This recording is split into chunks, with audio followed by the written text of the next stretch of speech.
No, I do look back. I mean, there's been challenges, of course, along the way, but I do look back. The things that music's always been in me. I've always dreamt, like all my dreams have always been accompanied by music, always. Um, so it's been a theme.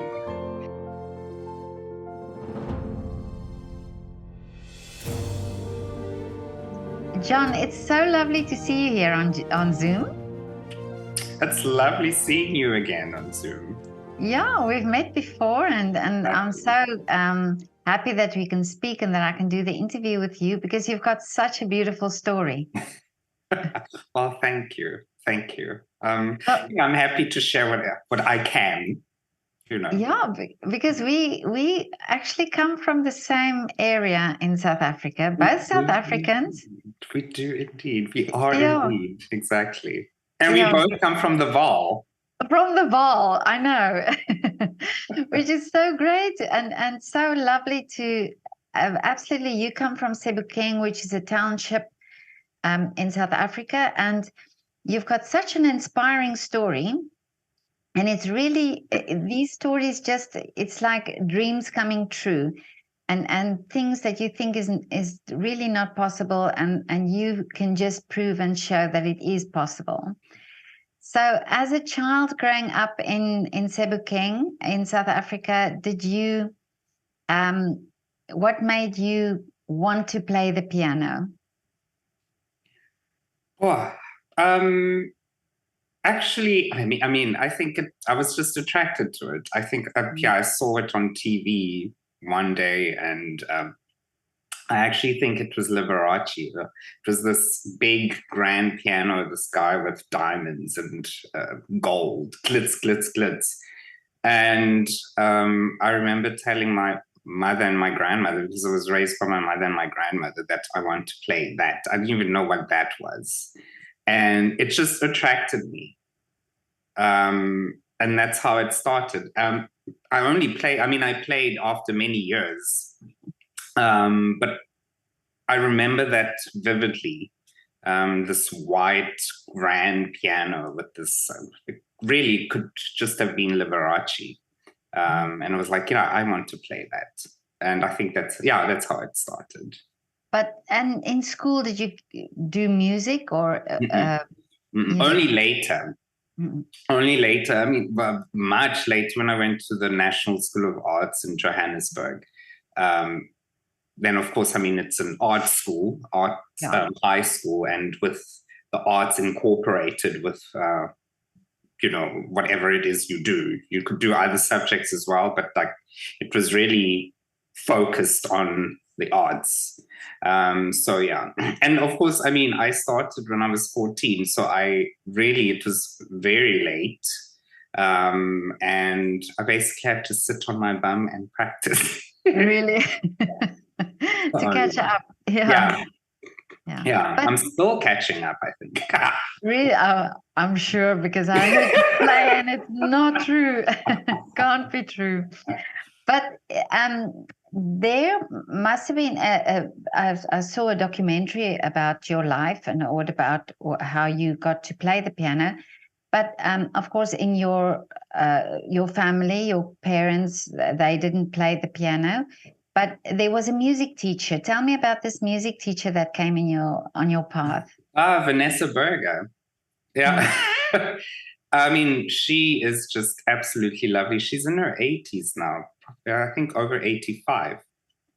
And I sort of auditioned for her. She did all the ear tests and I got everything right. And I didn't have a piano then. I had at home, my uncle had gotten me a small keyboard with 32 keys. And you could only play basically maximum of 4 notes at once. And so I'm self-taught. I taught myself this is a C, a D, and all that in basic harmony, you know. And when I auditioned for her, asked me all these things, and I already knew the notes, and she said, "Oh, this is incredible. Definitely, I'll take it." So that's how it started. But who took you to her, or how did you find out about? She was in Vereniging. She was sort of, let's say, well known as a piano teacher, and can't even remember how we got her number and phoned her, and she said yes, and that's how it started. But in the township that you grew up, were there other children also who were interested in classical music? Because you must have not grown up with this, with going to concerts and things. It's more your traditional music that you heard. No, like absolutely nobody. But I think, no, I don't think. Yeah, my grandmother sang in choirs. In fact, I mean, she passed away in 2018. I remember once when I was visiting South Africa a few years before she passed away. She was already old. She died at 88, like the piano keys. But I remember once, this was really the strangest thing. I couldn't believe it because she sang in choirs, and usually they use solfege, the solfege system, do, re, mi, fa, so, and so on. And she, while she was, I don't know, washing something and cooking something, she could remember all the songs on pitch. And I thought, but this is incredible. And I think, I mean, she was really advancing in age. It was basically in her memories, And I had never heard her doing that, and I thought, but this is incredible. So I just sat there listening to her going to, I don't know, the toilet, up and down, singing. And so I really don't know. So it's in your genes then? I don't know. Okay. Probably. I think so. But at the time that I know in South Africa, at the time it was also difficult for a Black child to go to a school, to a say an art school or a private school or so. Yeah. So did you get help? Did you get funding? How did you manage to get into this art school? Well, can't even remember. I remember Vanessa Berg. Well, she was Vanessa Berg, I think, and she got married. She's Vanessa Blom now. But anyways, she wrote me a letter. No, this is how I went to art school. Now I remember, yes. There was a teacher at my high school before going to the National School of Arts now. There was a teacher and her daughter also had piano lessons with Vanessa, right? So she would see me and Vanessa would ask me, oh, play her something, And one day, Rieta is her name, Rieta van Niekerk. We're still in contact. One day it was break and the bell rang and kids running around to class and all that. She walked up to me and she said, John, you're wasting your time. You're wasting your time here. There's this art school in Johannesburg. You could be practicing now. And she said, I'll speak to Vanessa. And that's how it started. And they wrote me letters and I auditioned and that sort of thing. That's how it started. But now in Johannesburg, so you had to go to Johannesburg to go to the school. And then what made you decide to leave South Africa? I mean, it was much later. I did my bachelor's, the undergrad and all the rest of it in South Africa. I'd always wanted to leave, doing classical music. In South Africa, basically, if you, I don't know, reading or studying or playing a Beethoven piece, it's this mythical figure, And then when I came to Europe, for instance, you go to the Centraal Friedhof, you see Brahms's graves. They walked here. It's more tangible. And when you read from books that, I don't know, he played at Burgtheater. What the hell is Burgtheater? And then you come here, it just makes it more. So I always wanted to leave. Always. Because, Europe, that's where it is. I wanted to see where Mozart was born. and I've always been fascinated with the German language. Yeah, Really? which I learned in South Africa actually for fun before knowing that I would be in Vienna. Amazing. Yeah, So you just went on that feeling. exactly. But also, I don't know if I'm answering your questions. I'm a little bit all over the place, but That's fine. I love it. but my mentor at the University of Cape Town, Francois du Toit, is a fantastic pianist himself. You know, he's a professor at UCT, and a wonderful pianist.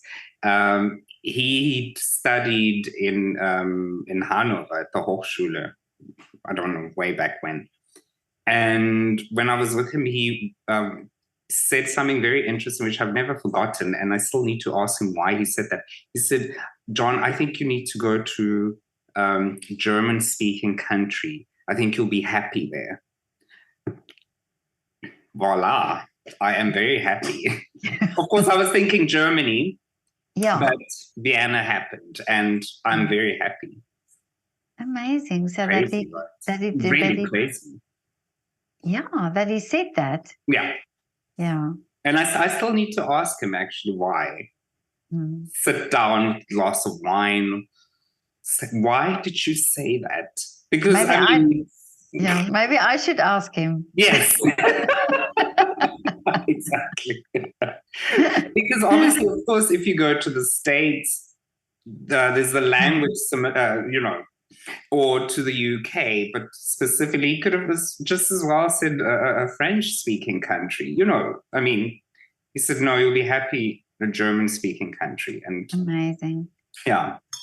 But I am really, I've been thinking after I saw your the documentary, and of course I know exactly where you come from, where we grew up.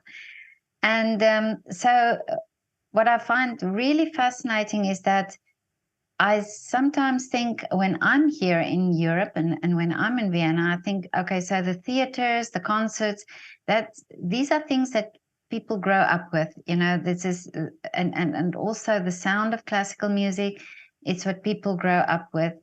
So for you, it's a total different world. So it's you stepped into a total different world. Are there still things now that you think, do you sometimes think back? How did this happen? Or, you know what I mean? That you think, okay, so you're here now, but it's such a miracle that it happened that way, or these people that came on your path. Yeah. No, I do look back. I mean, there's been challenges, of course, along the way, but I do look back. The things that music's always been in me. I've always dreamt, like all my dreams have always been accompanied by music, always. So it's been a theme. And also, I was raised, but not Catholic, but Anglican. I don't go to church now, but anyways, and of course there's this background, the Western background, you know, with the songs being sung and the harmonic progressions. So it's not really that foreign, but it is foreign. But it's always been in me. Somebody sent me I don't know if it's real or not. It's a 1-year-old baby playing piano, you know, improvising. It's and you think, where on earth does that come from? There are just some things that you cannot explain. I cannot explain why I get Beethoven, I get Brahms, and you know Schumann. Ugh, my God, you know I can't, but I do, and sometimes more than people who were born here. You know, I just get it, and I mean it's music. You hear it, you study it, and then you perform it. You bring it out the way. You know, it's your personality. It's your sort of your meaning, your interpretation. Yeah. And was it easy for you to the performance side of things? In what way? As in, well, you know, to get up there, because when you're playing the piano, unless you play with an orchestra, but you're on the stage and you're playing. I get very nervous, Really? and because I'm extremely emotional. I'm one of those. For instance, if I'm doing well, things are going well in life, then I can play Schumann, and I love Schumann. I love Schumann. But if I'm really sad, it doesn't come out. Just there's always something. I get very nervous, but when I step on the stage, it sort of all goes away. Yeah, if I manage to cut out my inner voices and because I really am extremely, extremely sensitive, and more the hard rules, like, oh my gosh, he hurt me. I need to forget about it now, concentrate, focus on this, you know. Yeah. I love it, but I get nervous. Nerves are good. Yeah. So I do love it, but it's nerve-wracking. I actually haven't. Well, I had my first concert last week, Wednesday, or was it Thursday? I can't remember. And before that, I hadn't played in over 2 years because of trying to finish my PhD. I see. Because first of all, there was COVID, and then the doctorate. So, and that was really interesting because I thought to myself, "Oh my goodness, is my memory still there? Can I still play from memory? Can I?" It was quite interesting. And it just came back, and it just came natural to you. And one of my students was there, and he said to me, "It was so interesting seeing you after that."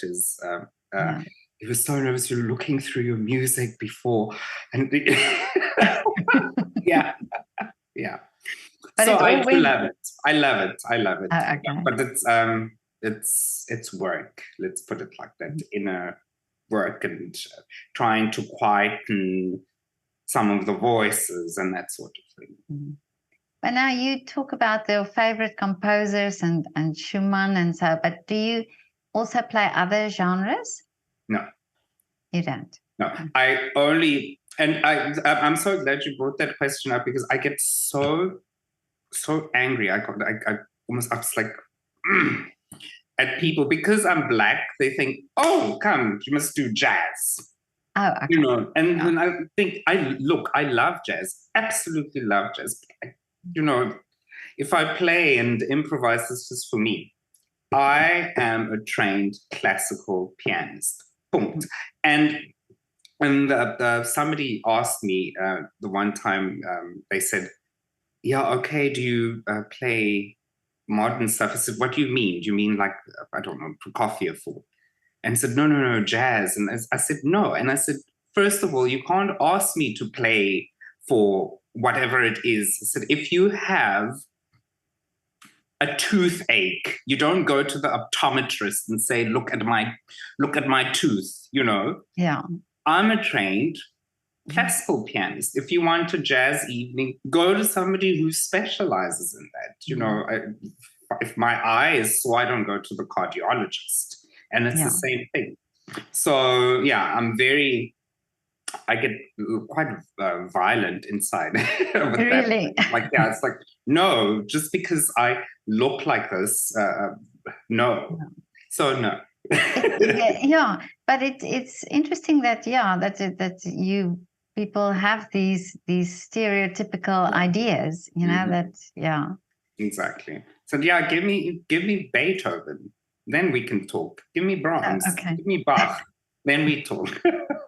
You know. So yeah. But you talk about your students now, so do you and you teach? I do teach, yes. I do teach. I love teaching. Really? Whether they practice or not is another story. I love teaching. Particularly, one of my favorite things actually about teaching, of course, you are teaching students who practice and who are talented. That's always wonderful. But one thing that's always brought me joy, and I've had a couple, this adult student, somebody who's played ages ago and they decide then they stopped and they want to do it again, or actually even somebody who starts, because I'm more forgiving with adults than, you know. Yeah. And when they get something right, and with adults, it's more for them, you know, do their work and whatever. It's more therapy. Yeah. I really like that. I really like that. But it's really completely another side, teaching. But no, but I love teaching. I love teaching, yes. But do you ever get frustrated? Because if you think of the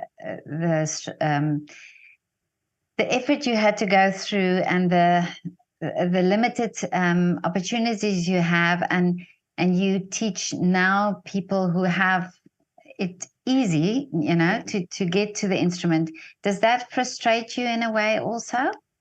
I had to deal with that and think, why don't you work? Why? And I had to divorce myself from that, and had to deal with sort of, I don't know, maybe envy, a little bit of jealousy. Oh, I wish if only I, you know. Yeah.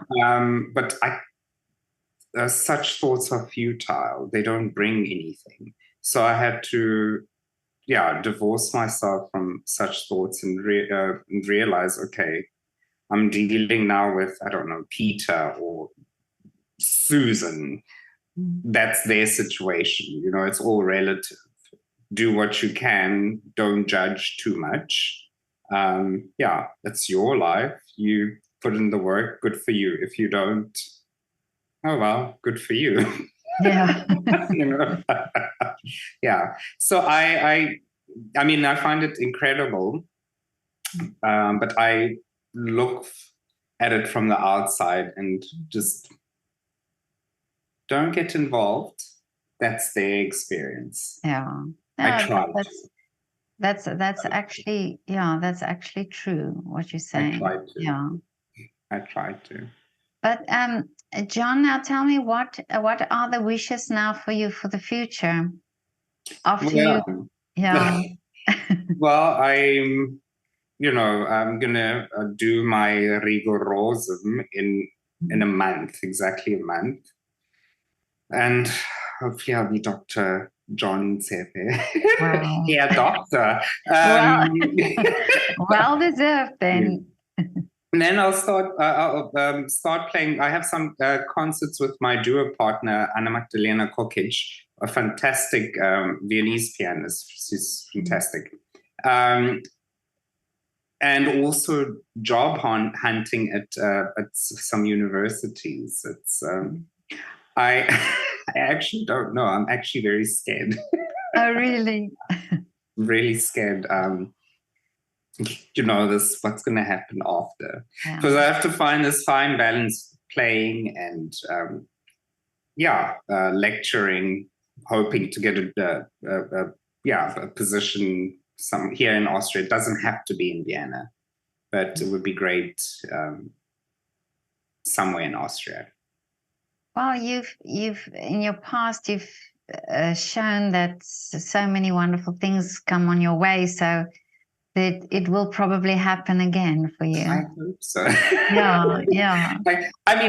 Despite the crap that I deal with, sometimes there are moments where I look that I think I'm really one of the luckiest people I know. There's things that I'm like, whoa, what? But I have some gray hairs and think, okay. stress as well, and Anyways, so I choose to believe you. Yeah. Well, let's make the wish here. Yes. Yeah. It's the done. The two Valis here in Vienna. Valis in Vienna. Indeed. I think that works great. Yeah.